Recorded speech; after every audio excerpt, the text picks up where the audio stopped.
All right, so what's good? We're going to cover in this video two really important principles, not just regarding working out, but with cardio. I mean, also this is applicable to life, but specifically for cardio purposes, progressive training and tracking. So first up, we're going to do progressive training for cardio, how to do it, why to do it, etc. So I went into this a lot more in depth on what to do for your heart health, but like progressive training for your cardio, it's not just for weightlifters, it's not just for overweight people, skinny people, it's for anybody. It's like giving your heart and lungs a personal training session, right? So we're talking about gradually increasing the challenge to keep up your cardiovascular muscles growing stronger and stronger because your body adapts. You can't give it the same stimulus every single time, otherwise nothing's going to change. To elaborate further on this, when we're doing cardio, you have obviously many different choices. You can do a StairMaster, you could do treadmill, elliptical, so many different options.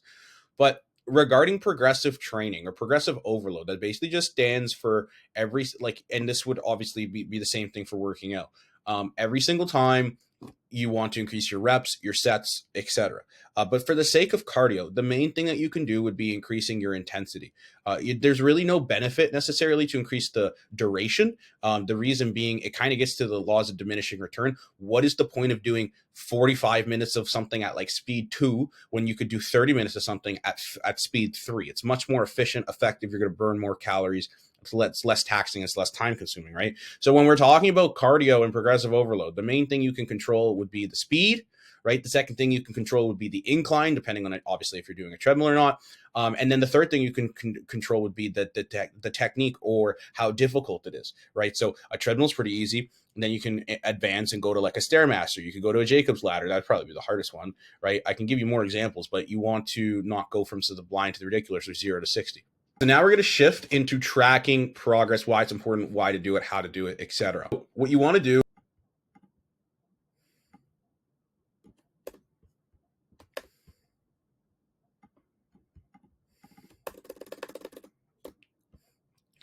Okay, so what you want to do is it's the same thing as exercise. You need to keep a cardio diary, okay, or just exact like what you're doing, how to do it, etc. The reason being because then you know what you did, you know what to go for, you know what to beat, etc. And you could also use a Fitbit, a stepwatch, an Apple Watch, etc.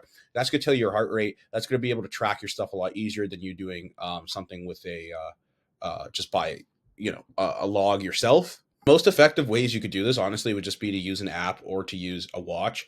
If you're going to do this yourself, you just literally like put out the notepads on your phone, the date, and be like today, Monday, whatever. I did 35 minutes of StairMaster, whatever, at this intensity, and that's it. I would keep it consistent. You don't want to do different types of cardio every single time because then it's hard to do progressive overload. In conclusion, you want to treat cardio the same way as you would treat working out, right? And you want to track the progress. Now, I know a lot of you, we're not training to be marathon runners, okay? But it's important to track all of this stuff because then you have metrics, you have data, you know what to change, you know what worked, what didn't work, etc. You know why you didn't lose weight, why you did lose weight, etc. And then it's also like it's giving you dopamine, especially when you beat the last week before. In life or business, working out, it's all the same stuff, progressive overload.